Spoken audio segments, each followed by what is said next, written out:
से निजर कविता आम समस्त आगे उपस्थापन करेंगे।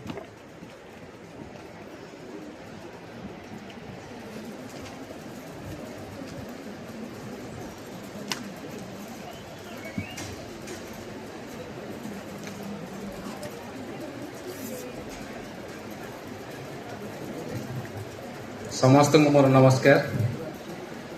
मु ये जो दृष्टांत करने को जाऊँगी हुए तो मत क्षमा करदे तथापि कविता आरंभ करुच्ची। कवितार शीर्षक मंथरार राम। जाओ जाओ राम नेमि दशरथ पुत्र, मुक्त हुओ पुत्र रूपी दशरथरु, मुक्त हुओ प्राचुर्य अलंकार अहंकार मोहरु, मुक्त हुओ युवराज राज्य राज्यरु, मुक्त हुओ मानवीय मायारु।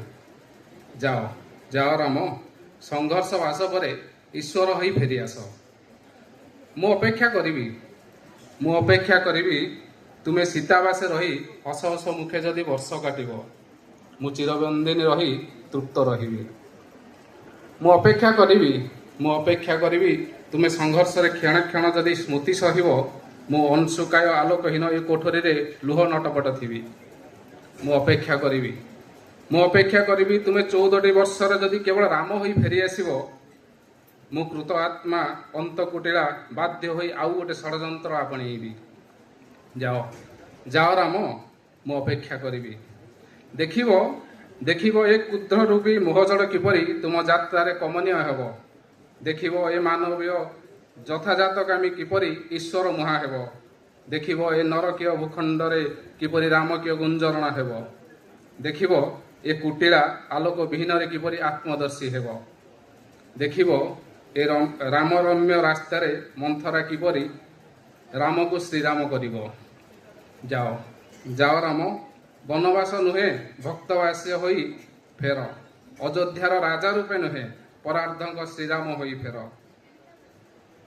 अद्य इच्छित पतितंक पतित भावना हेई फेर, प्रति नारी ईप्सित इच्छार उदाहरणटीए हेई फेर। प्रति पुरुषर पुरुषार्थ होई फेर, प्रति पितांक अदम्य इच्छाटीए होई फेर। प्रति भाईंक आज्ञाटीए होई फेर, ईश्वर होई फेर, ईश्वर होई फेर। ए मंथरार मध्य रामटीए होई फेर। जाओ जाओ राम मोर समस्त स्वगतक्ति मध्य नहीं जाओ, ईश्वर होई फेरिबाकू मोर समस्त षड़यंत्र पी जाओ। धन्यवाद आज्ञा। धन्यवाद कवि। एबे कवि को अनुरोध करिबु से सम्मानित हेबे। तेबे कविंकर कविता एपरी आमको सिक्त कराऊ, दुखरे थिले आमको मोहसिक्त कराऊ, सुख को उपभोग्य कराऊ।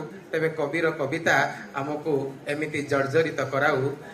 एबे एथि सहित मु कवि दुर्गाशीष पट्टनायक को अनुरोध करी से मंच को आसबे एवं निजर कविता पाठ करेंगे।